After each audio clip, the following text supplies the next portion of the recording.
Hi friends, మనస్మిత స్టోరీస్కి మీ అందరికీ స్వాగతం, సుస్వాగతం. హాయ్ ఫ్రెండ్స్, అందరూ ఏం చేస్తున్నారండి? అందరూ బాగున్నారా? మీ అందరూ చాలా చాలా బాగుండాలని కోరుకుంటుంది మీ లక్ష్మీమా. ఇక కథలోకి వెళ్దామా? తాహతుకు మించిన ఆడంబరాలు మనకు అవసరమా? ఈ కథలో చూద్దాం. రామనాథం కుటుంబంతో సహా తన స్నేహితుడైన దశరథ రామయ్య కూతురు నైనిక ఎంగేజ్మెంట్కి వెళ్ళాడు. అది ఎంగేజ్మెంట్లా లేదు, తన పెద్ద కూతురు పెళ్లి కంటే కూడా చాలా ఘనంగా ఏర్పాట్లు జరిగాయి అక్కడ. అది చూసి అదిరిపోయాడు రామనాథం. వీడేంటి ఇలా ఖర్చు పెడుతున్నాడు? అసలే పొదుపరి, వీడికి ఎలా ప్రాణం ఒప్పిందో ఇంత ఖర్చు పెట్టడానికి అనుకున్నాడు. ఎంత ఖర్చు అయి ఉంటుందా అని అందాజుగా లెక్క వేసుకుంటున్నాడు. ఎవరినో పలకరిస్తూ హడావుడిగా ఉన్న దశరథ్ రామనాథం దగ్గరికి వచ్చి, ఏంట్రా రాము, నువ్వు కూడా ఇంత ఆలస్యంగా వచ్చావు? కొంచెం ముందుగా వచ్చి సహాయం చేస్తావనుకుంటే హ్యాండ్ ఇచ్చావుగా అన్నాడు. అదేం లేదురా, నీకు తెలుసు కదా, మొన్నటి వరకు ఫీవర్, ఇంకా బాగా నీరసంగా ఉంది. ఇవాళైనా ఓపిక చేసుకుని వచ్చాను, రాకపోతే నువ్వు ఊరుకోవని అన్నాడు రామనాథం. సర్లేరా, కనీసం నువ్వు ఇప్పుడైనా వచ్చావు, సంతోషం. నా హడావుడిలో ఉండి నిన్ను చూడటానికి రాలేకపోయాను. ఇప్పుడు ఎలా ఉంది? బాగా పిక్కుపోయావు. ఫీవర్ మళ్ళీ రాకుండా ఉంటుందా అని పరామర్శించాడు. ఫీవర్ అయితే రావటం లేదు, కానీ నీరసమే తగ్గటం లేదురా. ఏమీ తినాలనిపించటం లేదు. సరేలే, మాకు మర్యాదలు చేయాల్సిన అవసరం లేదు, నువ్వు వెళ్ళి మిగతా వాళ్ళని చూసుకో. పెళ్లిలో తప్పకుండా సహాయంగా ఉంటాను అన్నాడు రామనాథం. లేకపోతే ఊరుకుంటానా ఏంటి? మీ ఇంటికి వచ్చి మరీ లాక్కొని రాను అని నవ్వి ఎవరో వస్తుంటే పలకరించడానికి వెళ్ళాడు దశరథ్. చాలా ఘనంగా జరిగింది ఎంగేజ్మెంట్. చాలా వరకు అందరూ తినేసి వెళ్ళిపోయారు. రామనాథం ఫ్యామిలీ తినేసి వచ్చి అక్కడే కూర్చున్నారు. ఇంకా కొంతమంది వీళ్ళ బ్యాచ్ ఫ్రెండ్స్ కూడా అలాగే ఉండిపోయారు కబుర్లు చెప్పుకుంటూ. వియ్యాల వారిని సాగనంపి దశరథ్ అక్కడికి వచ్చి కూర్చున్నాడు. ఏంట్రా, ఎంగేజ్మెంట్ పెళ్లి కంటే ఎక్కువగా మోత మోగించావు అన్నాడు వాళ్ళ ఫ్రెండ్ సుగుణాకర్. ఆ మాటకి దశరథ్ మొహంలో గర్వం తొంగి చూసింది. అసలే పిసినుగొట్టు వెదవి, నువ్వింత ఖర్చు పెట్టి ఫంక్షన్ చేశావంటే నాకు ఇంకా ఆశ్చర్యంగానే ఉందిరా అన్నాడు రామనాథం. పిల్లలిద్దరూ ప్రేమించుకున్నారు. వాళ్ళు కట్నాలేమీ అడగలేదు, పెళ్లి మాత్రం ఘనంగా చేయాలి అని చెప్పారు. నా కూతురు కోరిక కూడా అదే. ఎంత సంపాదించినా దానికోసమే కదా, ఉన్నది ఒక్క కూతురు. దాని సంతోషం కంటే ఎక్కువ ఏమిట్లే అనిపించిందిరా, అందుకే ఇలా చేయాల్సి వచ్చింది అని చెప్పాడు దశరథ్. ఎంగేజ్మెంట్ ఎంత ఘనంగా చేసావంటే ఇక పెళ్ళి మోత మోగిస్తావేమో. నేను చాలా వెయిట్ చేస్తున్నానురా ఈ పెళ్ళి కోసం అన్నాడు రామ్మోహన్. అంతా మా అమ్మాయి ఇష్టం, అన్నీ తనే మాట్లాడుకుంటుంది. ఎవరో ఈవెంట్ మేనేజ్మెంట్ వాళ్ళని మాట్లాడింది. అన్నీ ఎలా చేయాలో తనే చెప్పి చేపించుకుంది. వాళ్ళు చేశారు. డబ్బు కట్టడం ఒక్కటే నా పని అన్నాడు దశరథ్. స్నేహితులంతా అలా పిచ్చాపాటి మాట్లాడుకొని వాళ్ళు ఇచ్చిన ఖరీదైన రిటర్న్ గిఫ్ట్లు తీసుకొని ఎవరింటికి వాళ్ళు వెళ్ళారు. ఇంటికి వచ్చిన దగ్గర నుంచి రామనాథం భార్య దమయంతి ఫంక్షన్ గురించి తమ ఇళ్ల పక్కల వాళ్ళకి కథలుగా చెప్తోంది. వదినా, నిన్న మా ఆయన గారి ఫ్రెండ్ కూతురు ఎంగేజ్మెంట్కి వెళ్ళాము.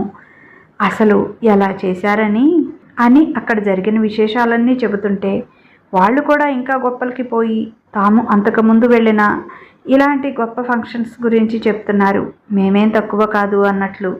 ఓ, ఎంత గొప్పగా చేస్తే ఏం వదినా, మేము వెళ్ళిన ఫంక్షన్లో అయితే 200 పైనే రకాలు పెట్టారు, కానీ ఒక్కటి కూడా నోట్లో పెట్టుకునేట్టు లేవు.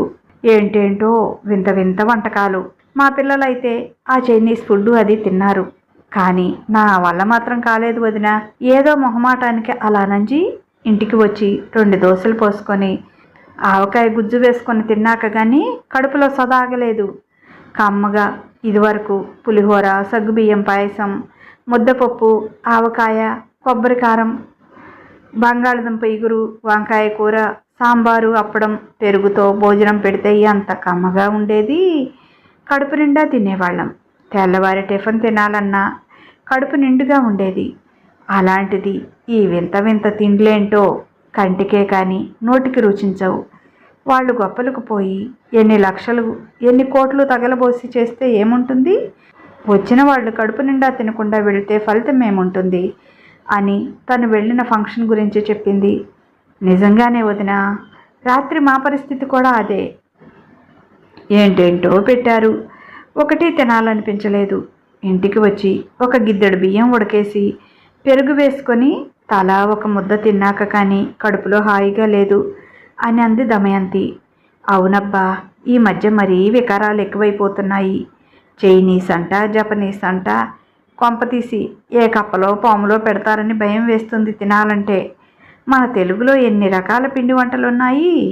ఏంటో జనానికి పైత్యం ఎక్కువై ఇవన్నీ గొప్పలు చూపించుకోవటానికి కాకపోతే దేనికి పనికి వస్తాయి అంటుంది ఎదురింటి పార్వతి గారు.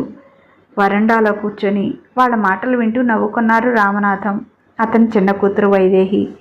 మొన్నీ మధ్య పార్వతి గారి అమ్మాయి పెళ్లి కూడా అయ్యింది. ఆవిడ చెప్పిన పైత్యాలన్నీ ఆవిడ కూడా చూపించింది. చాలా గ్రాండ్గా చేసింది. 70 రకాల పైగా డిషెస్ పెట్టించింది. పక్కింటి సుజాత గారేమీ తక్కువ కాదు. 2 వారాల క్రితమే వాళ్ళ మనవడి బారసాలని, వాడు పేగు మెడన వేసుకుని పుట్టాడు అని, కార్తీక మాసం అని తెలిసి కూడా 7-8 రకాల నాన్ వెజ్ డిషెస్, 4 రకాల పులావ్ బిర్యానీలు, ఇంకా ఏంటో నోరు తిరగని ఐటమ్స్ కూడా పెట్టించింది. అవన్నీ కార్తీక మాసమని చాలామంది తినక మిగిలిపోతే సాయంత్రం ఆర్ఫనైజ్కి పంపించింది. ఎవరైనా మామూలుగా 4 రకాల కూరలు, ఒక బిర్యానీ, ఒక స్వీట్తో భోజనం పెడితే వీళ్ళు ముగ్గురు కలిసి ఎంతగా విమర్శించుకుంటారో ఆ తండ్రి కూతుళ్ళు చాలాసార్లు విన్నారు. వాళ్ళ తాహతుకు తగినట్లుగా వాళ్ళు పెడతారు. వీళ్ళకెందుకు, వెళ్ళామా తిన్నామా 4 అక్షంతలు వేసి వచ్చామా అన్నట్లు ఉండాలి కానీ వచ్చాక ఈ డిస్కషన్ ఎందుకు? పైగా అదే పని వాళ్ళు చేశారు. అక్కడికి వెళ్ళి శుభ్రంగా తినేసే వచ్చారు. తల్లి చెప్పినట్లు పెరుగన్నం తిన్నది రామనాథం ఒక్కడే. ఈ వెరైటీ ఎలా ఉంటుందో, ఇదేంటో కొత్తగా ఉంది, ఎలా ఉంటుందో ట్రై చేద్దామని అది కొంచెం ఫుల్గా లాగించింది. తను తండ్రి చెప్తున్నా కూడా వినకుండా చాలా రకాల స్వీట్స్ కూడా తింది. నేనేం తింటున్నాను, జస్ట్ టేస్ట్ చూస్తున్నానంతే అంటుంది అదేమంటే. దాదాపుగా అక్కడ ఉన్న పదార్థాలన్నీ టేస్ట్ చేసింది. మార్నింగ్ కూడా తనకి బ్రేక్ఫాస్ట్ వద్దని, పొట్ట ఫుల్గా ఉందని రామనాథానికి కూతురికి మాత్రమే బ్రేక్ఫాస్ట్ చేసింది. దమయంతి తన పెద్ద కూతురు పెళ్లిలో కూడా రామనాథం, వైదేహి సింపుల్గా చేద్దామంటే వినకుండా బాగానే ఖర్చు పెట్టించింది. రామనాథం పెద్ద కూతురు అలేఖ్య కూడా తల్లి టైపే, అనవసరమైన గొప్పలకి పోతుంది. కావాలంటే నీ పెళ్ళి సింపుల్గా చేసుకో, నా పెళ్ళి అలా చేయటానికి వీల్లేదు, మా ఫ్రెండ్స్ అంతా ఎగతాళి చేస్తారు, సుధీర్ కూడా ఒప్పుకోడు అలా సింపుల్గా చేయటానికి అంది. సుధీర్ అంటే తను లవ్ చేసి పెళ్లి చేసుకోబోతున్న అబ్బాయి. లవ్ చేశాను కదా అని అతన్ని కట్నం కూడా తీసుకోకుండా ఆపలేకపోయింది. కట్నం కానుకలు దండిగానే తీసుకున్నారు. ఇంకా పెళ్లి కూడా ఘనంగానే చేయాలన్నారు. మరీ అతిపోకడలు నేను పోలేను, నా శక్తి వరకు చేస్తానన్నాడు రామనాథం. అయినా వాళ్ళు ఒప్పుకోలేదు. మా బంధువుల్లో మాకు తల కొట్టేసినట్లు ఉంటుంది, పెళ్లి మాత్రం గ్రాండ్గా చేయాల్సిందే అన్నారు. ఓ మాదిరిగా బాగానే చేశాడు రామనాథం. అంత చేసిన మూతి ముక్కు విరిచారు పెళ్ళికొడుకు తరఫు వాళ్ళు. అదంతా చూస్తుంటే వైదేహికి చాలా కోపం వచ్చింది. అక్క, నువ్వు జాబ్ చేస్తున్నావు, ఇంతవరకు 1 రూపాయి కూడా ఇంట్లో ఇవ్వలేదు. నీ సేవింగ్స్లోంచి కొంత తీసి ఇవ్వచ్చు కదా. నాన్న ఒక్కడే ఎంతని చేస్తాడు, ఆయనకి ఎంత ఇబ్బంది అవుతుందో నువ్వు గమనించడం లేదా అని అడిగింది వైదేహి అక్కని. నా సేవింగ్స్ ఇస్తానంటే నాన్నగారు తీసుకుంటారా? అస్సలు అంటుకోరు ఆడపిల్ల సొమ్ముని. తల్లిదండ్రులుగా అది వాళ్ళ బాధ్యత చేస్తున్నారు. నువ్వెందుకు ఇంతలా ఇదైపోతున్నావు? రేపు నీ పెళ్లి నాటికి ఏమీ మిగలదని బాధ అంది. నాకు అలాంటి బాధలేమీ లేవమ్మా. నేను ఇలా గ్రాండ్గా పెళ్లి చేసుకోను, చాలా సింపుల్గా, వీలైతే రిజిస్టర్ మ్యారేజ్ చేసుకుంటాను. అంతేకాని ఇలాంటి అనవసరపు ఖర్చులు పెట్టించి నాన్నని బాధ పెట్టను అంది వైదేహి. నీ ఇష్టం వచ్చినట్లు నువ్వు చేసుకో వైది, నాకు ఇష్టం వచ్చినట్లు నేనుంటాను. అందరూ నీలా ఉండరు, నాలాగా కూడా ఉండరు. ఎవరిష్టం వచ్చినట్లు వాళ్ళు ఉండాలి అని సింపుల్గా తేల్చి చెప్పింది అలేఖ్య. అక్కకి చెప్పినా వేస్ట్ అని కాముగా ఊరుకుంది. తండ్రి పల్లెలో ఉన్న పొలం అమ్మాడు. అవి కూడా సరిపోక బ్యాంకులో ఇల్లు లోన్ పెట్టి డబ్బు తెచ్చాడు. తండ్రికి ఇంకో 4 ఏళ్లలో రిటైర్మెంట్ వయసు కూడా వస్తోంది.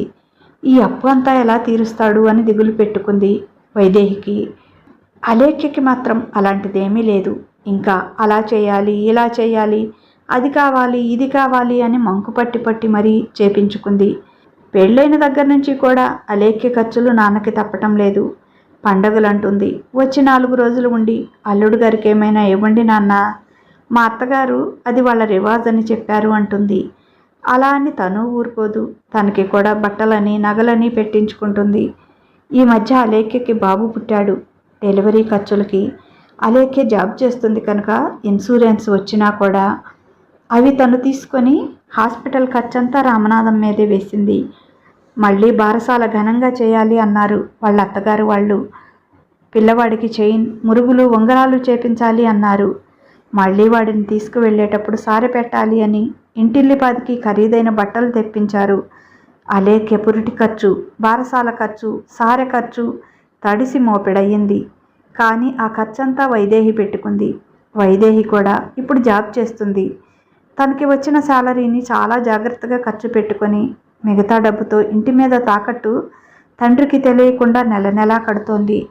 తల్లిదండ్రులకు తెలిస్తే ఒప్పుకోరు.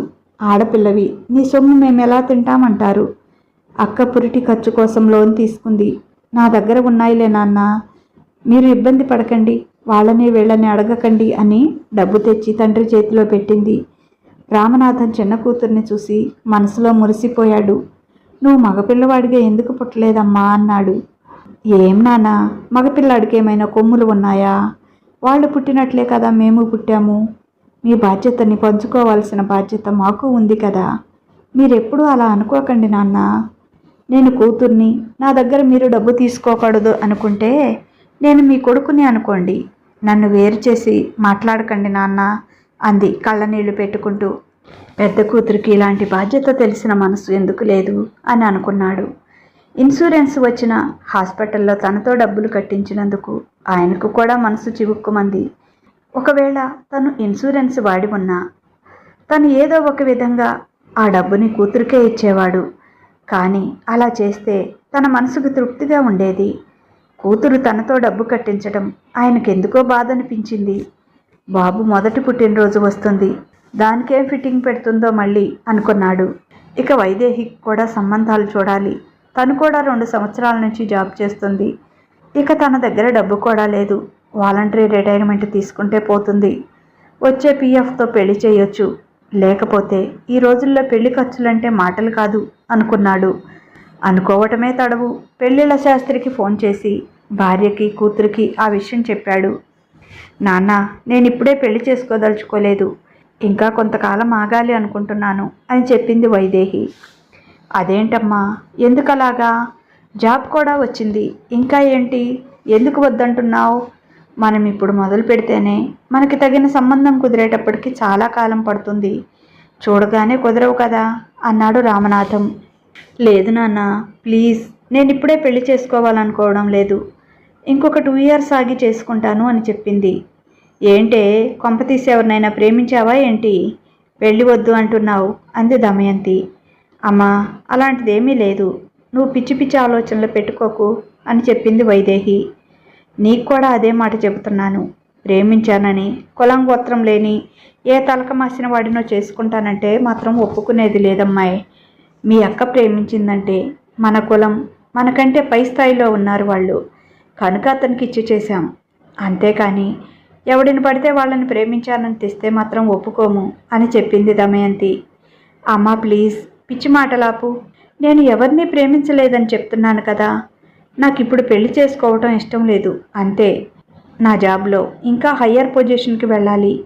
నా కాన్సన్ట్రేషన్ మొత్తం జాబ్ మీదే పెట్టాలని అనుకుంటున్నాను. అందుకే ఇప్పుడే పెళ్లి వద్దు అంటున్నాను అని చెప్పింది. అమ్మాయి చెప్తుంది కదా, ఇక నోర్మి అన్నాడు రామనాథం. అనుకున్నట్లుగానే దశరథరామయ్య కూతురు పెళ్ళి మామూలుగా చేయలేదు. ఆ సెట్టింగులు, ఆ డెకరేషన్లు చూస్తుంటే సినిమా వాళ్ళ పెళ్ళిళ్లలో చేసినట్లుగా అనిపిస్తోంది. అసలు ఇంత డబ్బు ఎక్కడి నుంచి తెచ్చాడు వీడు అనుకున్నాడు రామనాథం. భోజనాల దగ్గర, వెడ్డింగ్ హాల్లో అక్కడక్కడ పెట్టిన పెద్ద పెద్ద ఎల్ఈడి స్క్రీన్లలో పెళ్లి కూతురు, పెళ్లి కొడుకు, ఎంగేజ్మెంట్ మూమెంట్స్, ఇంకా వాళ్ళు తీపించుకున్న ప్రీ వెడ్డింగ్ షూట్ వేస్తున్నారు. ఇదంతా ఎప్పుడు జరిగిందిరా అన్నాడు రామనాథం అయోమయంగా. పెళ్లి కూతురు పెళ్లి కొడుకు అంత క్లోజ్గా ఉండటం, కౌగిలించుకోవటం, ముద్దులు పెట్టుకోవటం చూసి ఇది ఎక్కడికో వెళ్ళి తీపించుకొని వచ్చారా, ప్రీ వెడ్డింగ్ షూట్ అంట, మనం చెప్తే వింటారా ఈ కాలం పిల్లలు అన్నాడు నిరాసక్తంగా. దశరథ రామయ్యలో ఎంగేజ్మెంట్ అప్పుడు ఉన్నలాగా గర్వము, ఉత్సాహము ఇప్పుడు కనిపించటం లేదు. నిర్వికారంగా అంతా చూస్తూ ఉన్నాడు అంతే. ఇంకా చెప్పాలంటే మనసులో రేపు ఈవెంట్ మేనేజ్మెంట్ వాళ్ళకి కొరబడిన డబ్బు ఎక్కడ తెచ్చివ్వాలా అని ఆలోచిస్తున్నాడు. దశరథ రామయ్య కూతురు పెళ్లి మామూలుగా చేయటం లేదు అంటున్నారు పైకి మాత్రం జనం. వీడెంత, వీడి సంపాదన ఎంత, వీడికింత అవసరమా అనుకుంటున్నారు మనసులో. వేదిక మీద పెళ్లి కూతురు మొహం మాత్రం సంతోషంలో వెలిగిపోతోంది. నవ్వుతూ పక్కన కూర్చున్న పెళ్లి కొడుకుతో ఏదో మాట్లాడుతోంది. సంతోషం ఉంది కానీ సిగ్గు మాత్రం రవ్వంత కూడా కనిపించటం లేదు పెళ్లి కూతురు నైనిక ముఖంలో. పెళ్లికి ముందే ఇంత క్లోజ్గా ఉండి వెడ్డింగ్ షూట్ చేపించుకున్న వాళ్ళకి ఇంకా సిగ్గేముంటుందిలే అనుకున్నాడు. పెళ్లి చాలా ఘనంగా జరిగిపోయింది. దశరథ రామయ్య మాత్రం డీలా పడిపోయాడు. ఇక తర్వాత రోజు నుంచి సోషల్ మీడియాలో మారు మోగిపోయింది నైనిక పెళ్ళి. 2-3 యూట్యూబ్ ఇన్ఫ్లుయర్స్ని పిలిచింది కావాలనే. వాళ్ళకి తన పెళ్లి వీడియో ఇచ్చింది. ఇక వాళ్ళ సోషల్ మీడియా అంతా మోత మోగిస్తున్నారు. వాళ్ళని చూసి అవి డౌన్లోడ్ చేసుకొని ఇంకొంతమంది వీడియోలు పెడుతున్నారు. ఆల్రెడీ యూట్యూబ్లో లైవ్ ఇచ్చింది తన పెళ్ళిని. కానీ ఆమెమి హీరోయినో లేక సెలబ్రిటీనో కాదు, అందరూ ఎగబడి చూడటానికి. కొద్దిమంది తెలిసిన వారు, పెళ్లికి రాలేకపోయిన వారు మాత్రమే లైవ్లో కాసేపు చూశారు.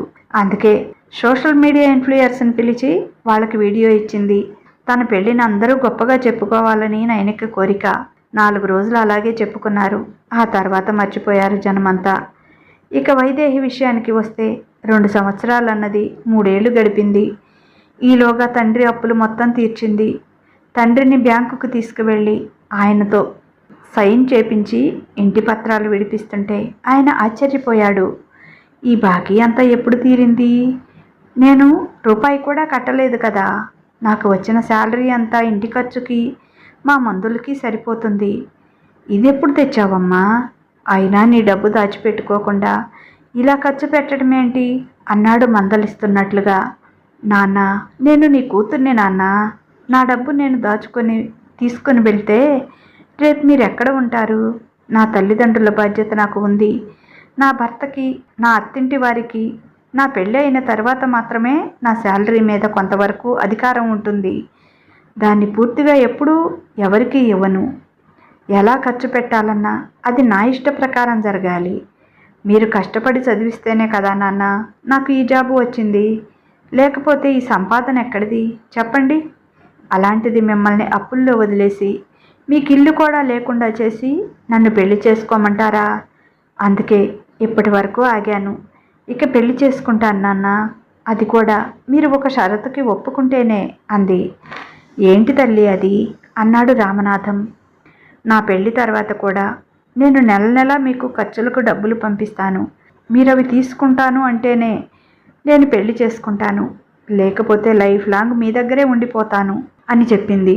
బంగారు తల్లివమ్మ నువ్వెలా చెప్తే అలా వింటాను అని కూతురు నుదుటిన ముద్దు పెట్టుకున్నాడు.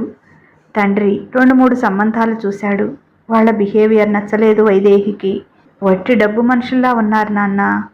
అలాంటి వాళ్ళని నేను ఇష్టపడను. ప్లీజ్ నాన్న, ఈ కట్నాలు అడగని సంబంధం ఏదైనా ఉంటే చూడండి ప్లీజ్. నేను బాగానే సంపాదిస్తున్నాను. నాకు ఇప్పుడు 2.5 lakhs సాలరీ నాన్న. ఈ డబ్బంతా ఏం చేస్తున్నావు, ఎలా సేవింగ్ చేసుకుంటున్నావు అని మీరు అడుగుతారని నేను చెప్పలేదు. ఆ డబ్బుతో మన ఇంటి మీద ఉన్న లోన్ తీర్చాను. మన ఊరు వెళ్ళి మీరు అమ్మేసిన పొలం కొన్న వాళ్ళని బ్రతిమాలి మళ్ళీ ఆ పొలం కొన్నాను. మీరెప్పుడు అంటుంటారుగా నాన్న, తాతయ్య నాన్నమ్మల గుర్తుగా ఆ పొలమే మిగిలింది అని. ఇది తరతరాలుగా వస్తున్న భూమి అని చెప్పారు. అక్క పెళ్ళప్పుడు అది అమ్మటానికి మీరు ఎంతగా బాధపడ్డారో నేను గమనించాను. ఆ పొలం అమ్మిన రోజు మీరు రాత్రంతా నిద్ర కూడా పోలేదు. నేను చూస్తూనే ఉన్నాను నాన్న. అందుకే ఎలాగైనా ఆ పొలం మళ్ళీ కొనాలి అనుకున్నాను. అది కూడా పూర్తి చేశాను. ఇప్పుడు నాకు చాలా హ్యాపీగా ఉంది నాన్న. మీరు మళ్ళీ నా పెళ్లి కోసం అప్పులు చేయటం, తిప్పలు పడటం నాకు ఇష్టం లేదు. మీరెక్కడున్నా ఆత్మాభిమానంతో తలెత్తుకొని ఉండాలి. రేపు నా పెళ్ళైన తర్వాత మీకంటూ సొంత ఇల్లు, కొంత ఆస్తి ఉండాలి. మీరు ఎవరి మీద ఆధారపడకూడదు. అందుకే నాన్న ఈ పొలాన్ని నీ పేరుతోనే పెట్టించాను. పోయిన నెలలో ఫ్రెండ్స్తో టూర్ వెళ్తున్నాను అని చెప్పాను కదా, అప్పుడు నేను ఊరు వెళ్ళాను. నీకు చెప్తే నువ్వు ఒప్పుకోవని నాకు తెలుసు. అందుకే నిన్ను సర్ప్రైజ్ చేయాలని నీకు తెలియకుండా ఇదంతా చేశాను. మళ్ళీ ఇప్పుడు నా పెళ్లి కోసం మీరు మళ్ళీ కొత్తగా అప్పులు చేస్తానంటే నేను ఒప్పుకోను నాన్న. కట్నం తీసుకొని వాడు కావాలి నాకు. ఆడపిల్ల తెచ్చే కట్నం మీద ఆధారపడే మగాడు నాకు అవసరం లేదు. పెళ్ళి కూడా చాలా సింపుల్గా, వీలైతే రిజిస్టర్ మ్యారేజ్కి ఒప్పుకునేవాడిని చూడండి అంది. అలాంటి వాళ్ళే ఎక్కడ దొరుకుతారమ్మా? చాలా కష్టం తల్లి. ఎలాగైనా సరే నువ్వే కొన్నింటికి సర్దుకుపోవాలమ్మా అని చెప్పాడు రామనాథం. దమయంతి మాత్రం కూతురు మీద ఇంతెత్తున లేచింది. అన్నీ నీ ఇష్టమేనా? పెద్దదాని పెళ్ళి అలా చేసి చిన్న కూతురు పెళ్ళి తూతూ మంత్రంగా చేస్తే నలుగురు ఏమనుకుంటారు? నువ్వేమైనా పైనుంచి దిగి వచ్చిన రంభవా నిన్ను కట్నం లేకుండా చూసుకోవడానికి? అక్క నిన్ననే ఫోన్ చేసింది. వాళ్ళ చిన్నత్త కొడుకు నిన్ను ఇష్టపడుతున్నాడట. అతని తండ్రికి ఏవో బిజినెస్లు ఉన్నాయి. అతను అవే చూసుకుంటూ ఉంటాడు. పెళ్లి తర్వాత జాబ్ చేయాల్సిన అవసరం లేదట. చెయ్యాలా లేదా అనేది నీ ఇష్టమేనట. ఆ సంబంధం ఖాయం చేయాలనుకుంటున్నాము. అక్క నువ్వు దగ్గరి బంధువులు అవుతారు అని చెప్పింది. దీనికి మాత్రం నేను అస్సలు ఒప్పుకోనమ్మా. అతను ఎలాంటి వాడో అసలు నీకు తెలుసా? అతనికి అసలు బాధ్యతే తెలియదు. తండ్రి సంపాదించింది ఖర్చు పెడుతూ, తాగి తందనాలాడుతూ, జల్సాలు చేస్తూ ఉంటాడు. అతనెప్పుడు బిజినెస్ చూసుకుంటున్నాడు? ఊరి మీద పడి తిరగడం తప్ప. అలాంటి వాడితో పెళ్ళికి నేను అస్సలు ఒప్పుకోను అని చెప్పింది. నోరు మూసుకోవే. అంత పెద్దదానివయ్యావా నువ్వు? మాకంటే ఎక్కువ తెలుసా నీకు? వాళ్ళకి ఎంత ఆస్తిపాస్తులు ఉన్నాయి? ఇలాంటి సంబంధం కోరి కాళ్ళ దగ్గరికి వస్తే కాదంటావా? అక్క నేను అదే ఖాయం చేయాలనుకుంటున్నాము అంది తన మాటకి తిరుగులేదు అన్నట్లు. ఇది నా లైఫ్ అమ్మా. అక్క నువ్వు నిర్ణయం తీసుకోవటం ఏంటి? అసలు నాకు ఇష్టమా లేదా అని అడగకుండానే మీ ఇష్టానికి నిర్ణయాలు తీసుకుంటారా? చచ్చినా నేను అతన్ని పెళ్లి చేసుకోను. ఎవరి కోసమో నేను జాబ్ కూడా మానేయ్యను. ఇది నా ఆత్మగౌరవానికి సంబంధించిన విషయం అని చెప్పింది. ఏంటండి అలాగే చూస్తారు? దానికి చెప్పండి. మనం ఆ సంబంధం ఖాయం చేసుకుందాము అనుకున్నామని. అలా మూగముద్దులా ఉంటారే అంది. దానికి ఇష్టం లేదు అంటుంది కదా, బలవంతంగా చేస్తావా ఏంటి అన్నాడు రామనాథం. తనకేం తెలుసండి, మనం ఇంత మంచి సంబంధం తేగలమా? పిల్లవాడు వయసులో ఉన్నాడు, చేతి నిండా డబ్బు ఉంది కనుక ఇప్పుడు బాధ్యత లేకుండా తిరుగుతున్నాడు. కానీ ఎల్లకాలం అలాగే ఉంటాడా? ఏం చేసినా ఎలా ఖర్చు పెట్టినా బోలెడన్న ఆస్తులు ఉన్నాయి. అంతకంటే ఏం కావాలి? ఎలాగైనా మీరే దానికి నచ్చ చెప్పాలి. మీ మాటే వింటుందది అని చెప్పింది. దాంతో రామనాథం కూడా ఒప్పుకోమ్మా, మంచి సంబంధమే కదా, పైగా అక్కకి కూడా బంధువులు, కట్నం కూడా అడగటం లేదు వాళ్ళు అన్నాడు. అవును నాన్న, వాళ్ళు కట్నం అడగరు, కానుకలు మాత్రమే అడుగుతారు. అక్క విషయంలో చూశాం కదా, వాళ్ళ గొంతెమ్మ కోరికలు ఎలా ఉంటాయో. వీళ్ళు వాళ్ళని మించిన వాళ్ళు. అక్క వాళ్ళ అత్తగారి తలలోంచి వెళ్ళి వచ్చింది ఆవిడ. అక్క పెళ్లిలో చూశానుగా ఆవిడ పొగరు ఎలా ఉంటుందో. అలాంటి మనుషుల మధ్య నేను ఉండలేను నాన్న. కాదంటున్నందుకు నన్ను క్షమించు అంది వైదేహి. ఏంటే మెల్లిగా చెప్తే అర్థం కావటం లేదు? నాకు తెలిసి నువ్వు ఏ పనికి మాలిన వాడినో, ఏ కిరిస్తాని వాడినో ప్రేమించావు. నాకు తెలియనివా ఈ కాలం పిల్లల పైత్యపు ఆదర్శాలు? అందుకే ఈ డొంక తిరుగుడు మాటలన్నీ చెప్తున్నావు. నువ్వు కనుక అలాంటి పని చేస్తే నేను మీ నాన్న ఆత్మహత్య చేసుకొని చస్తాము అని బెదిరించింది. మా మీద ప్రేమ ఉంటే మేము చెప్పిన మాట విను, అక్క వాళ్ళ మరిదిని పెళ్లి చేసుకో అని చెప్పింది ఏడుస్తూ. వైదేహి ఏమీ సమాధానం చెప్పకుండా ఆఫీస్కి వెళ్ళిపోయింది. సాయంత్రం ఆఫీస్ నుంచి వచ్చేటప్పటికి ఇంటి ముందు 4-5 కార్లు, ఇంటి నిండా జనం ఉన్నారు.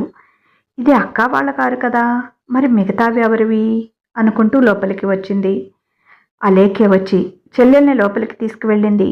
ఇప్పటి వరకు ఉన్నావంటే త్వరగా వెళ్ళి స్నానం చేసి ఇదిగో ఈ చీర కట్టుకో అంటూ తను తెచ్చిన ఓ చీర ఇచ్చింది. నందుకి ఈ కలర్ అంటే ఇష్టం అని చెప్పింది.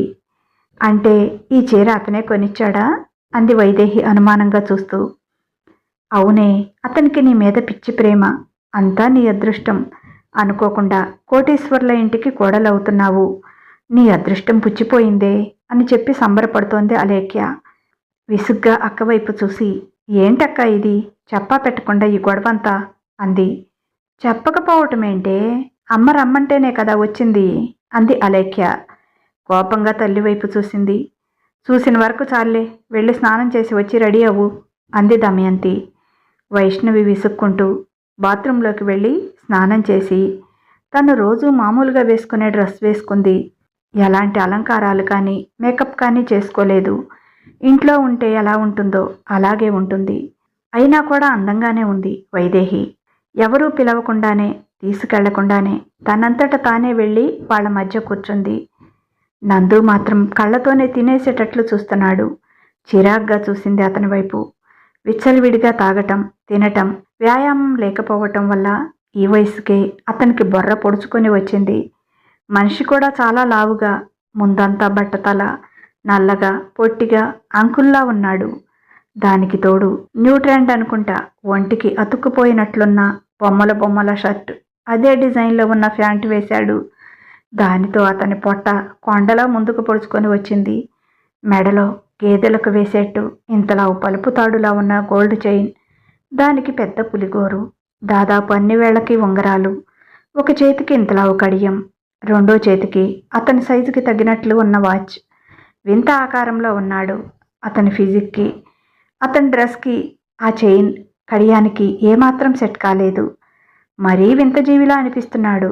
వింతగా చూస్తున్న వైదేహితో, మా వాడు అంతేనమ్మాయ్, ట్రెండ్ ఫాలో అవ్వడు, సెట్ చేస్తాడు అని గొప్పగా సినిమా డైలాగ్ చెప్పింది అతని తల్లి. కర్మ అని మనసులోనే నిట్టూర్చి అదో రకమైన వింత ఫీలింగ్తో నవ్వలేక నవ్వింది వైదేహి. అదంతా కనిపించటం లేదు దమయంతికి. అతని వెనుక ఉన్న ఆస్తి మాత్రమే కనిపిస్తోంది. రామనాథానికి మాత్రం అతన్ని చూస్తే చాలా చిరాగ్గా అనిపించింది. ఏదో జూలోంచి పారిపోయిన జంతువులా ఉన్నాడు. నా బంగారు తల్లి పక్కన ఎలాంటివాడా? కాకి ముక్కుకు దొండపండులా? కాదు, బార్బీ బొమ్మ పక్కన చింపాంజీలా ఉంటాడు. అయినా ఈ తల్లి కూతుర్లకి అతనిలో ఏం నచ్చింది అనుకున్నాడు. పెద్ద భార్య కూతుర్ని తిట్టుకుంటూ, నాకు కొంచెం ఆఫీస్ వర్క్ పెండింగ్ ఉంది, వెళ్తాను అని లోపలికి వెళ్ళిపోయింది వైదేహి. మరి ఎంగేజ్మెంట్ ఎప్పుడు పెట్టుకుందాం అన్నయ్య గారు అని అడిగింది నందు తల్లి. దమయంతి ఏదో చెప్పబోతుంటే, అది ఇంకా అమ్మాయితో అసలు విషయం ఏం చెప్పలేదు. తను ఏదో ప్రాజెక్టు ఫైనల్కి వచ్చిందని ఆఫీస్ వర్క్లో బిజీగా ఉంది. వీలు చూసుకొని తనకి చెప్పి అమ్మాయి అభిప్రాయం కనుక్కుంటాము అన్నాడు రామనాథం. దమయంతి ముఖం నల్లగా మాడిపోయింది. తను అమ్మాయికి ఓకే అని చెప్తేనే వాళ్ళు చూడటానికి వచ్చారు. ఇప్పుడు భర్త ఇలా చెప్పాడు.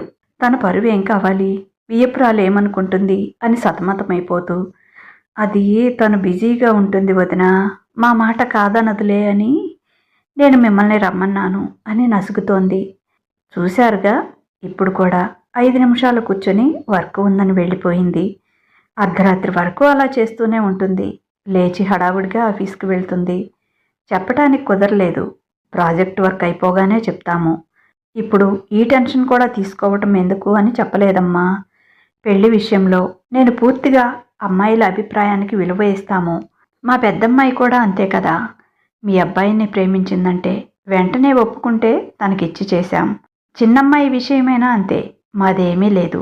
తనకి నచ్చి ఓకే అంటే మాకు అభ్యంతరం లేదు. ఒకవేళ తను కాదు అన్నా మీరు తప్పుగా తీసుకోకండి చెల్లెమ్మ.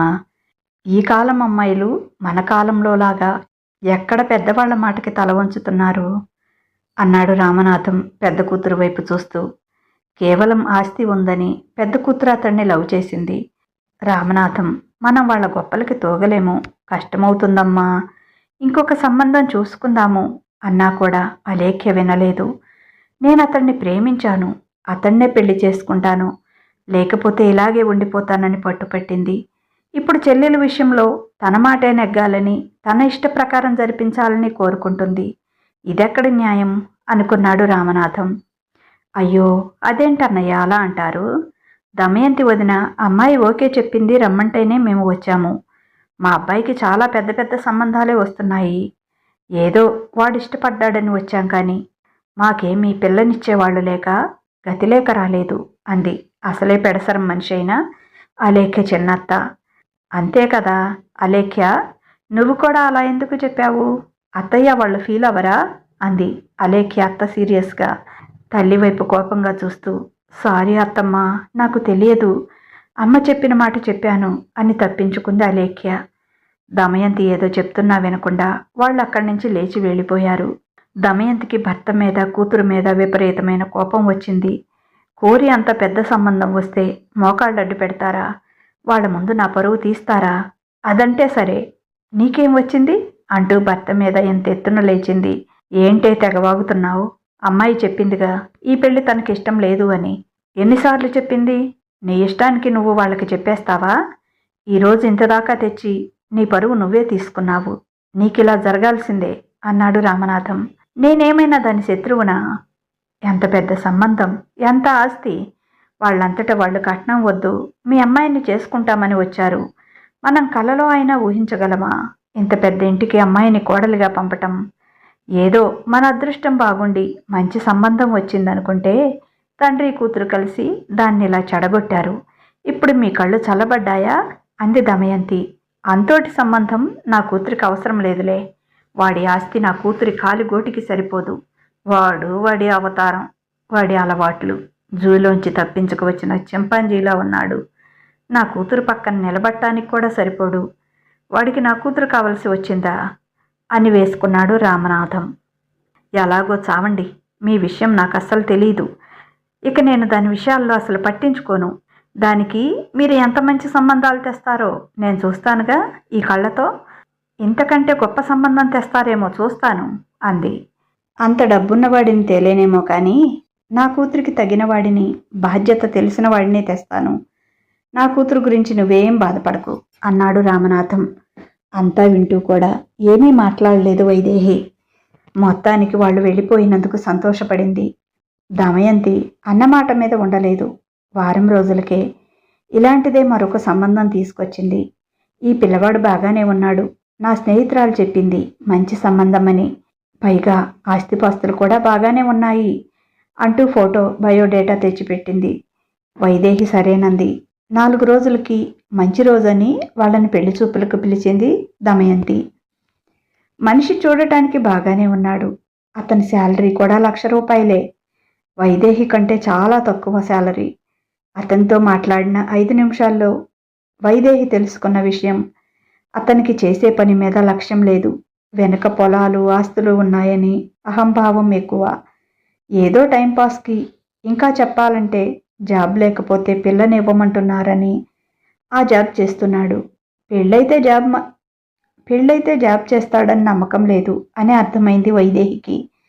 తాతలు సంపాదించిన ఆస్తులు అన్నీ ఉండగా ఎవడికిందో చేతులు కట్టుకొని ఈ జాబులు అవి చేయాలంటే చాలా తలనొప్పిగా ఉంది అన్నాడు అతను చిరాగ్గా. మరెందుకు చేస్తున్నారు? అన్ని పొలాలు ఉన్నప్పుడు హ్యాపీగా వ్యవసాయం చేసుకోవచ్చు కదా అంది వైదేహి. అదో పెద్ద తలనొప్పి. ఆ మట్టిలో బురదలో పొర్లాడటం నా వల్ల కాదు. అసలు ఏదైనా చేయాల్సిన అవసరం మనకు లేదు. నాకు చాలా ప్రాపర్టీస్ ఉన్నాయి. మన పెళ్ళైతే నువ్వు కూడా జాబ్ మానేయొచ్చు. హ్యాపీగా ఎంజాయ్ చేద్దాం అన్నాడు. ఏమీ మాట్లాడలేదు వైదేహి. వీళ్ళు మాట్లాడుకొని కిందకు వచ్చేటప్పటికి పెద్దవాళ్ళు కట్నాల గురించి మాట్లాడుకుంటున్నారు. తండ్రి వైపు సీరియస్గా చూసింది. ఆయన చిన్నగా నవ్వాడు. వద్దు అన్నట్టు తల ఊపింది. అయినా వాళ్ళ మాటలు ఆగటం లేదు. ఇక వైదేహి కల్పించుకొని, కట్నం తీసుకునే అబ్బాయిని నేను పెళ్లి చేసుకోనండి. మీకు కట్నం కావాలనుకుంటే సారీ, ఈ సంబంధం కుదరదు అని వాళ్ళ మొహం మీదే చెప్పేసింది.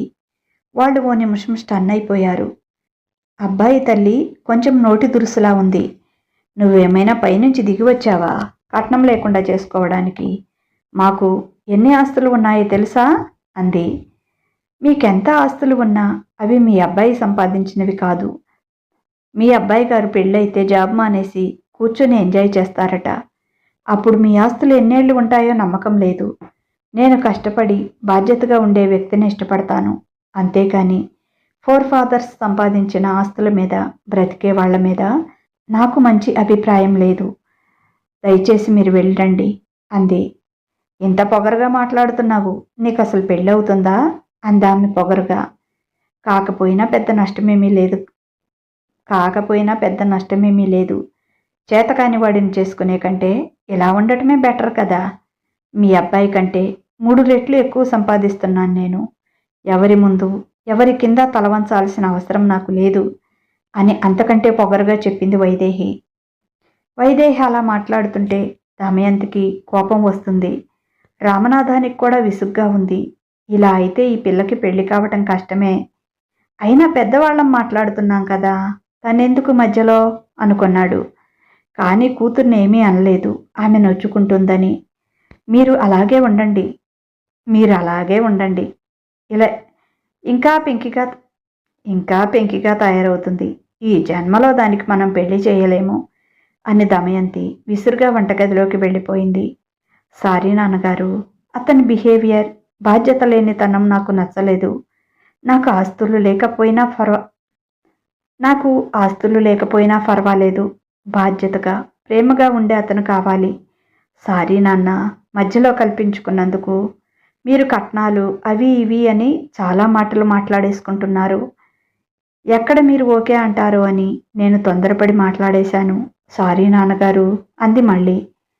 అది కాదమ్మా, ఇలా అన్నింటికీ వంకలు పెడితే నీకు సంబంధం కుదరటం కష్టమవుతుంది అన్నాడు రామనాథం ఏదో ఆలోచిస్తూ. కొంచెం ఆలస్యమైనా పర్వాలేదు. మనసుకు నచ్చని వ్యక్తిని పెళ్లి చేసుకుని లైఫ్ లాంగ్ ఇబ్బంది పడటం కంటే ఇది నయం కదా అంది వైదేహి. లోపం లేని మనుషులు ఎక్కడ ఉంటారమ్మా, కొన్ని మనమే అడ్జస్ట్ చేసుకోవాలి. అన్నీ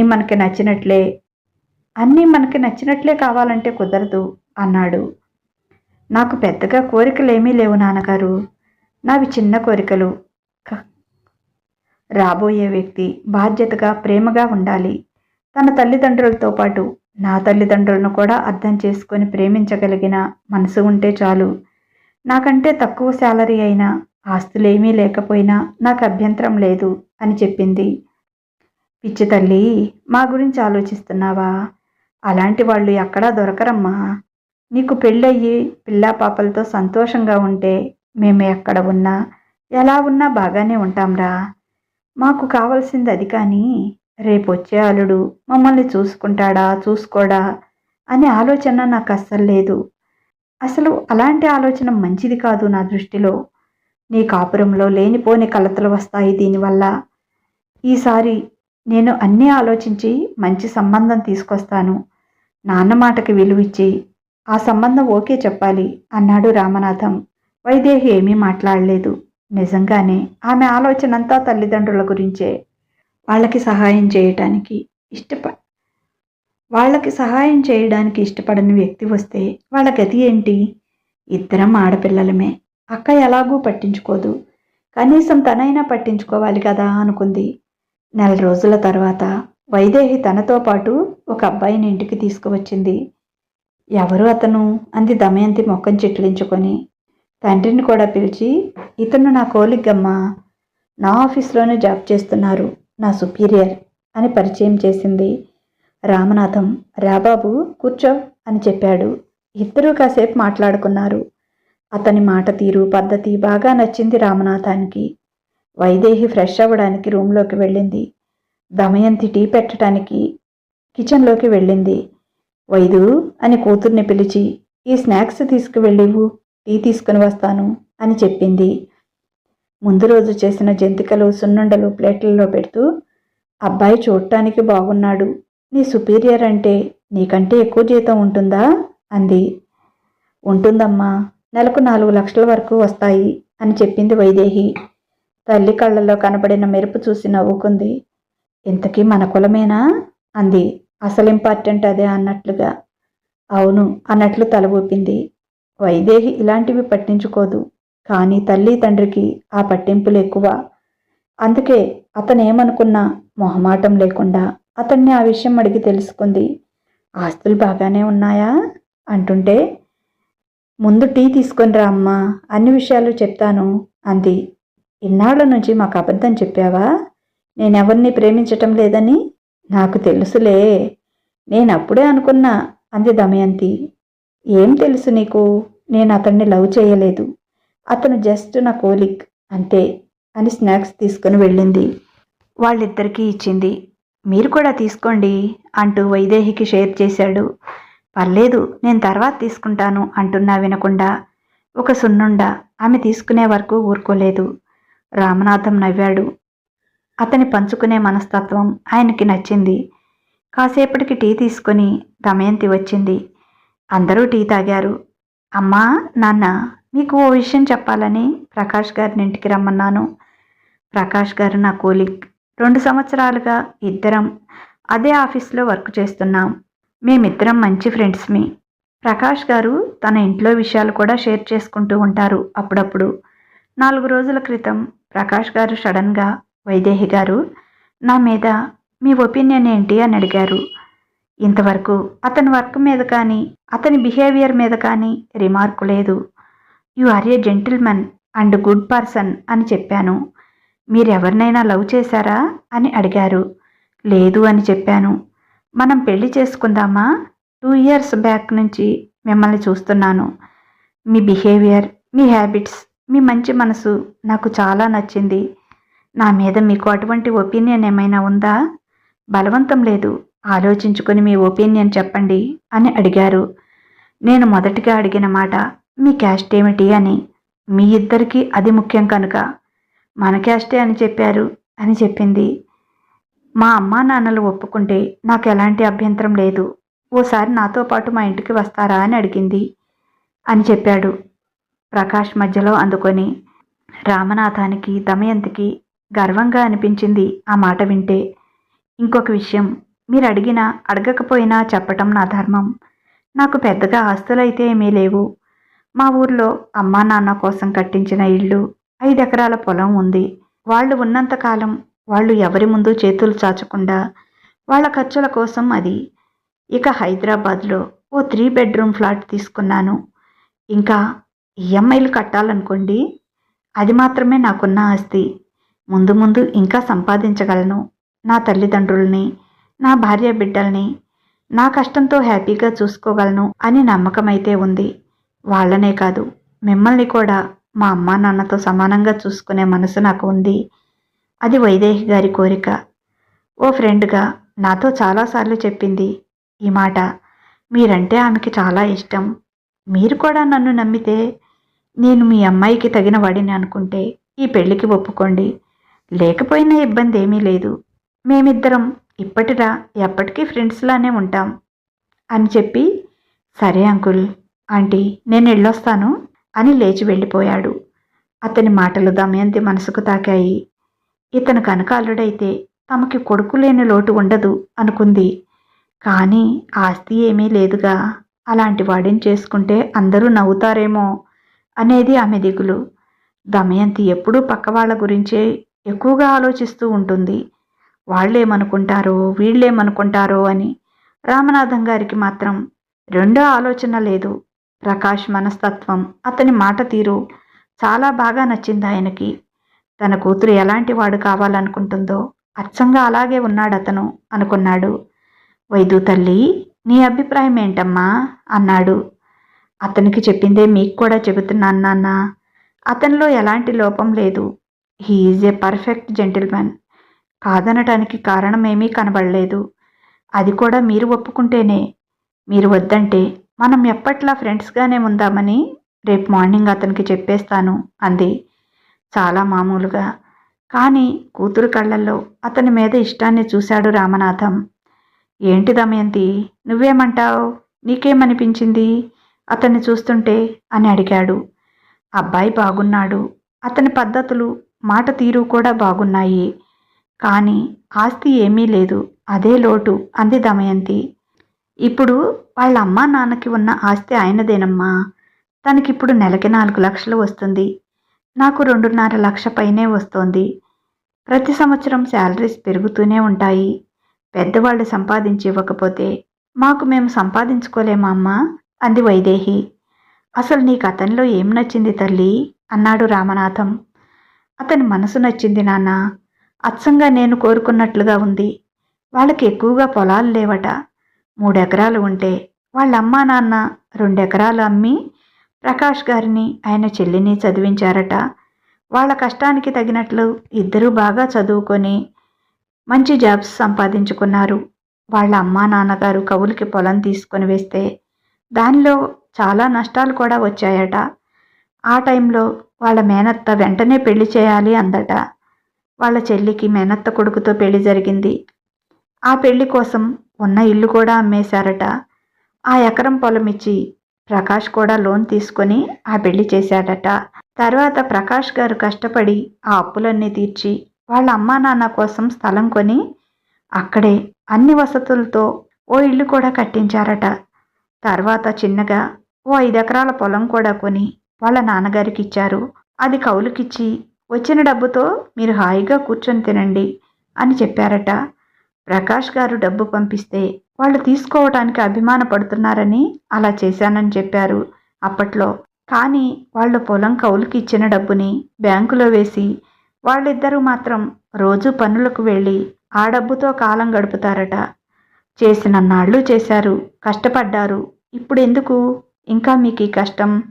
నేను సంపాదిస్తున్నా, మీకెంత కావాలంటే అంత పంపిస్తాను అని ఎంత చెప్పినా వాళ్ళు వినరు. ఇంట్లో కూర్చుంటే మాకేం తోస్తుంది, ఇలా నలుగురిలోకి వెళ్ళి పనులు చేసుకుంటే ఆరోగ్యం కూడా బాగుంటుంది అంటున్నారు. నా మాట మాత్రం వినటం లేదు అని బాధపడుతూ ఉంటారు. ఇంకొక విషయం ఏంటంటే ప్రకాష్ వాళ్ళ చెల్లి, నేను పెళ్లి చేసుకుని వెళ్ళిపోయాను, ఇంకా నాకు పుట్టింటి వాళ్ళ బాధలతో పని ఏంటి అనుకోకుండా భర్తని ఒప్పించి తను కూడా తన శాలరీలోంచి ప్రతి నెలా కొంత మనీ పక్కన పెట్టి తల్లిదండ్రుల బాకీలు తీర్చటంలో తను కూడా సహాయపడిందట. వద్దమ్మా, నీ డబ్బు తీసుకోవటం బాగుండదన్నా కూడా, ఏం అన్నలాగా నేను పుట్టలేదా? మీరు చదివించకపోతే నాకు ఈ ఉద్యోగమే లేదు, ఇంత సంపాదించేదాన్ని కాదు కదా, నా డబ్బు ఎందుకు తీసుకోరు అని పోట్లాడి మరీ డబ్బిస్తుందట. అందుకే బాకీలు త్వరగా తీరి అమ్మ వాళ్ళకి ఇల్లు కట్టి పొలం కూడా కొనగలిగాను చెల్లి సహాయంతో అని చెప్పారు. అది నాకు మరీ మరీ నచ్చింది. ఒక కుటుంబం అంటే అలానే ఉండాలి కదా, కష్టాలు సుఖాలు అందరూ కలిసి పంచుకోవాలి. నేను ఆడపిల్లని బయటికి వెళ్ళిపోయాను, ఇంకా నాకు పుట్టింటి కష్టాలతో వాళ్ళు చేసిన అప్పులతో పనేంటి అనుకుంటే ఎలా? నా మనోభావాలకు తగినట్లుగానే వాళ్ళవి కూడా ఉన్నాయి. అందుకే నాకు ప్రకాష్ కంటే వాళ్ళ కుటుంబం బాగా నచ్చింది, ఆ కుటుంబంలోని వ్యక్తిగా వెళ్ళాలి అనిపించింది అని చెప్పింది వైదేహి. కూతురు చెప్తున్న మాటలు వింటుంటే దమయంతికి కూడా కళ్ళల్లో నీళ్లు తిరిగాయి. తన పెద్ద కూతురికి ఎంత ఆస్తి ఉంది, వాళ్ళ ఆస్తితో పని లేదు, వాళ్ళ ఆస్తితో పని లేదు. తనకి వైదేహి కంటే ఎక్కువగా శాలరీ వస్తుంది. కానీ ఎంత కష్టంలో ఉన్నా ఏ రోజు ఒక్క పైసా కూడా ఇవ్వలేదు. అలా ఇవ్వకపోతే మానే అమ్మా నాన్న అని ప్రేమగా ఏనాడు తమకి బట్టలు కూడా తేలేదు. నేను తెస్తే అమ్మా నాన్న తీసుకోర్లే, కూతురు సొమ్ము తీసుకుంటారా అమ్మా నాన్న అంటుంది ఎప్పుడైనా వైదేహి ఆ మాట అడిగితే. తమ కష్టం సుఖం తెలుసుకోకుండా పీడించి మరీ పెట్టించుకుంటుంది సాంప్రదాయం అనే వంకతో. అందుకే అమ్మా నాన్న కష్టాన్ని గమనించి పంచుకున్న ప్రకాష్ చెల్లెలు చాలా బాగా నచ్చింది దమయంతికి కూడా. దమయంతికి ఈ మధ్య చెప్పాడు రామనాథం, పెద్దమ్మాయి పెళ్లికైన అప్పులన్నీ వైదేహి తీర్చేసిందని, బ్యాంకు లోను తీర్చేసి ఇల్లు విడిపించిందని, అలాగే అమ్మేసిన పొలం కూడా కొని మళ్ళీ తమ పేరుతోనే పెట్టించిందని, తన పెళ్లి తర్వాత తాము ఆత్మాభిమానం చంపుకొని ఎవరి ముందు చెయ్యి చాపకూడదని అలా చేసిందని, ఆ అప్పులు తీర్చడం కోసమే పెళ్లి వాయిదాలు వేసింది అని చెప్పాడు. తల్లి తండ్రి కష్టం తెలిసిన బిడ్డ, నా బంగారు తల్లి, నువ్వెలా పడితే అలా మాట్లాడకు అని చెప్పాడు. ఆశ్చర్యపోయింది దమయంతి. చిన్న కూతురు కూడా పెద్ద కూతురులాగే తన శాలరీ మొత్తం దాచుకుంటుంది అనుకుంటుంది. ఇలా పెద్ద కూతురు పెళ్లి కోసం, తర్వాత చేసిన ఆర్భాటాల కోసం చేసిన అప్పులు తీరుస్తుందని తెలియని దమయంతి. అప్పుడు కానీ చిన్న కూతురేంటో ఆమె విలువ ఏంటో అర్థం కాలేదు దమయంతికి. ఇన్నాళ్ళు వైదేహికి పొగరు అని, తన మాట వినదని, పెద్ద కూతురు మాత్రమే తను చెప్పినట్లు వింటుందని అపోహలో ఉండేది. కానీ తమ మీద ప్రేమ ఎవరికి ఉందో అప్పుడే అర్థమై కళ్ళనీళ్లు పెట్టుకొని, అపార్థం చేసుకున్నానండి దాన్ని, నా తల్లికి అంత ముందు ఆలోచన అంది. అవునే, ఇల్లు లేకపోతే మనం రోడ్డున పడాల్సి వస్తుందని, ఖర్చుల కోసం ఇబ్బంది పడాల్సి వస్తుందని పొలం కూడా కొనిపెట్టింది. ఇంత మంచి కూతురు ఎవరికి దొరుకుతుందే? మనమేదో అదృష్టం చేసుకున్నాము, అందుకే అది మన కడుపున పుట్టింది. నేను అతన్ని ప్రేమించాను. ఉన్నదంతా అమ్మైనా సరే అతనికిచ్చి పెళ్లి చేయండి అనే పెద్ద కూతురు ఎక్కడా? అమ్మా నాన్న ఒప్పుకోకపోతే ఇష్టపడ్డ వ్యక్తిని కూడా వదిలేసుకుంటాను అనే చిన్న కూతురు ఎక్కడా? ఇప్పుడు అర్థమవుతుందా నేను వైదేహిని ఎందుకంతగా ఇష్టపడతానో? అది బంగారమే, బంగారం అన్నాడు రామనాథం. భార్యాభర్తలిద్దరూ వైదేహికి గ్రీన్ సిగ్నల్ ఇచ్చారు. ప్రకాష్ తన తల్లిదండ్రులను, చెల్లి బావని తీసుకొని వచ్చాడు. వాళ్ళకి కూడా వైదేహి చాలా బాగా నచ్చింది. కాకపోతే వైదేహి ఒక షరతు పెట్టింది. రిజిస్టర్ మ్యారేజ్ చేసుకుంటామని, పెళ్లి తర్వాత ఇంట్లోనే చిన్న ఫంక్షన్ ఏర్పాటు చేసి దగ్గర వాళ్ళని పిలవమని. అది కూడా అమ్మా నాన్న కోసమేనని చెప్పింది. ప్రకాష్ తల్లిదండ్రులు సరేనన్నారు. పెళ్ళై మా ఇంటికి వచ్చాక దగ్గరి బంధువులను పిలిచి సత్యనారాయణ వ్రతం చేసుకుంటామని చెప్పారు.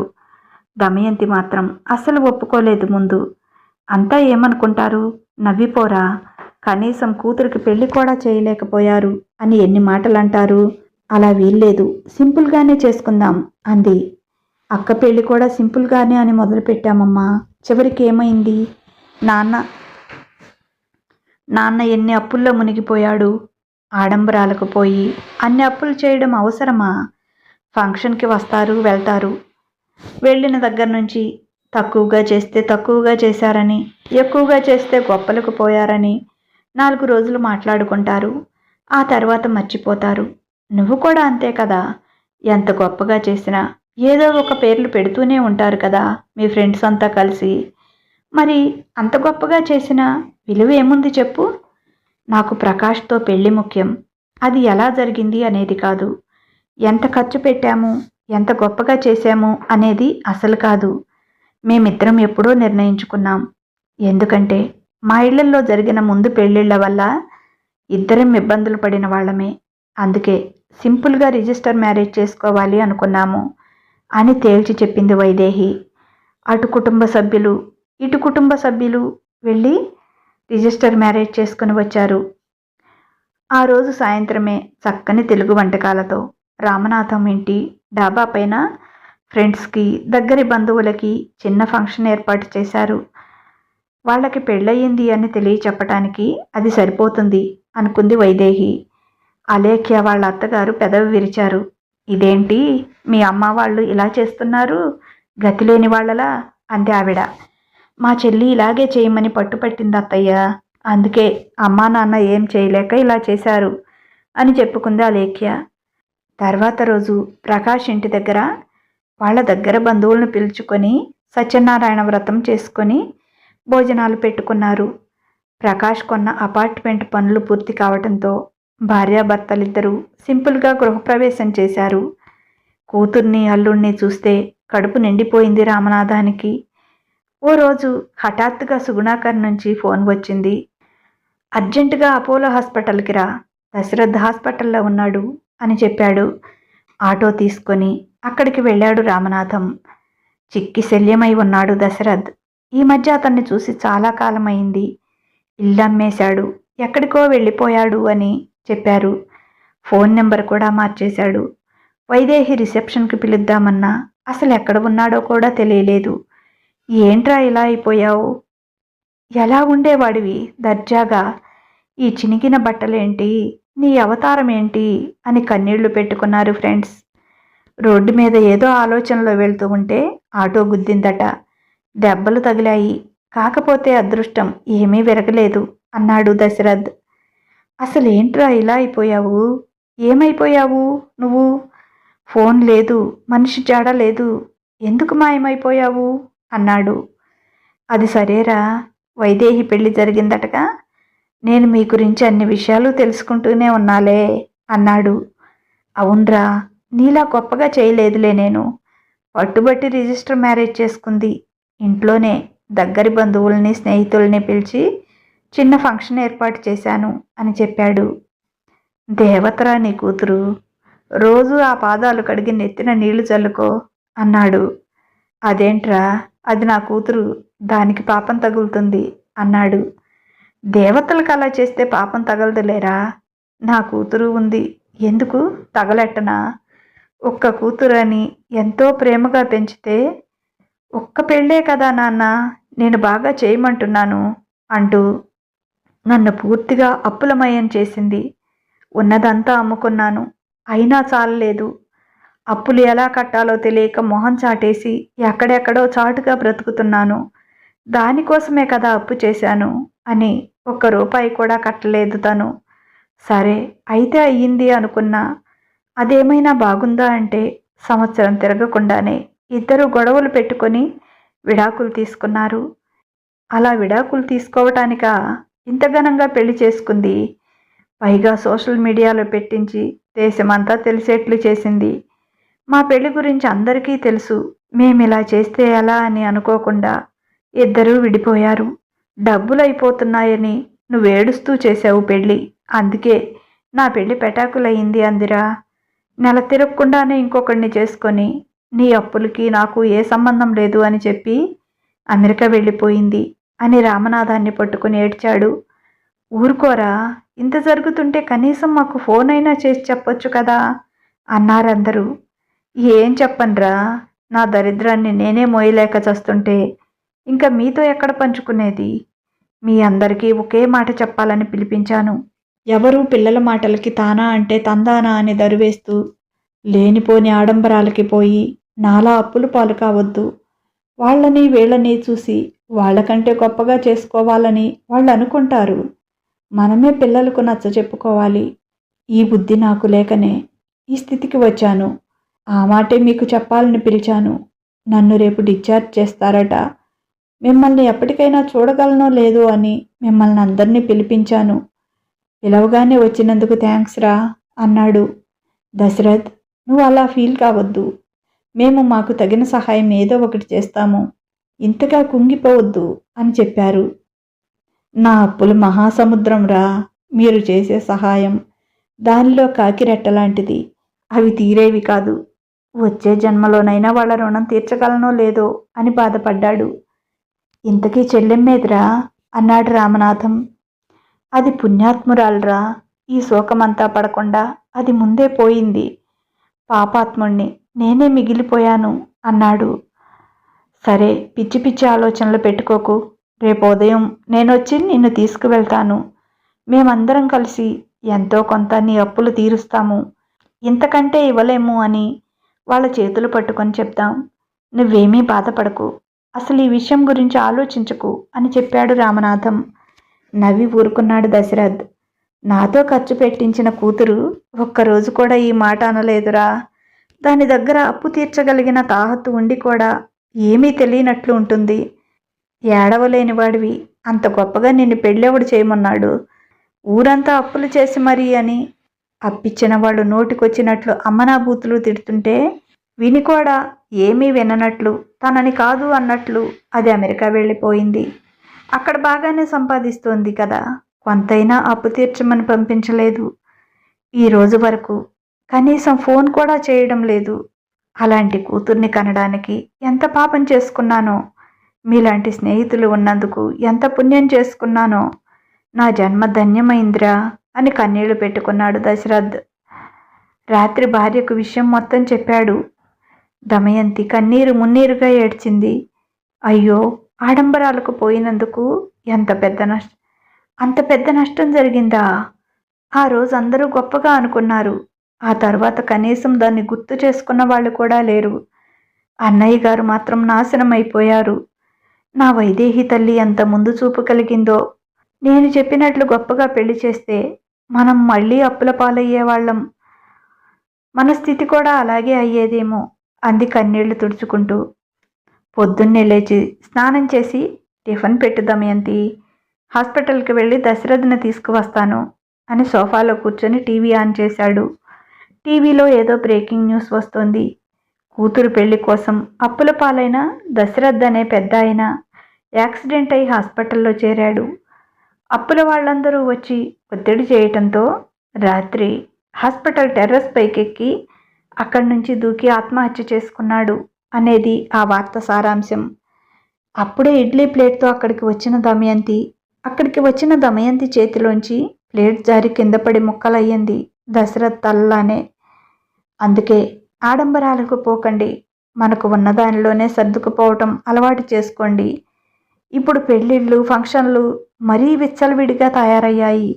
వాళ్ళని చూసి వీళ్ళు, వీళ్ళని చూసి వాళ్ళు శక్తి లేకపోయినా ఎక్కడా తగ్గటం లేదు. అప్పుల పాలవుతున్నారు.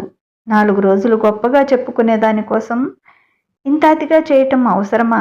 ఆలోచించండి. అతికిపోయి అనవసరమైన హంగామాలు చేసుకోవటం తగ్గిస్తే మంచిది. ఏదైనా సరే మన స్థాయిని బట్టి వెళ్తే బాగుంటుంది అనేది నా అభిప్రాయం. స్థాయిని మించి అప్పులు చేసి మరీ ఫంక్షన్లు చేస్తే ఓ 2-3 రోజులు గొప్పగా చెప్పుకుంటారేమో. ఆ తర్వాత ఎవ్వరూ మనల్ని గుర్తించరు. మనకు కష్టం వస్తే ఎవడూ ఆదుకునేవాడుండడు. మన అప్పు మనమే తీర్చుకోవాలి. ఎవరు వచ్చి తీర్చరు. తీర్చలేకపోతే కొంతమంది ఐపీఎల్ పెడతారు. కొంతమంది ఆత్మాభిమానం ఉన్న దశరథ్ లాంటి వాళ్ళు ఆత్మహత్య చేసుకుంటారు. అందుకు మించిన దారి లేదు కదా. ఇదండి కదా ఈ మధ్య ఫంక్షన్లో చూసి జస్ట్ అవేర్నెస్ కోసం నా మనసుకు తోచింది చెప్పాను. మీ మనసుకేమనిపిస్తుందో ఓ చిన్న కామెంట్ ద్వారా తెలియజేయండి. కథ నచ్చితే లైక్ చేయండి. మనస్మిత స్టోరీస్ని, మన మాటే మంత్రాన్ని సబ్స్క్రైబ్ చేసుకోండి. మీకు తెలిసిన వారికి షేర్ చేయండి. వారితో కూడా చదివించండి. ఇక ఉంటాను. బాయ్.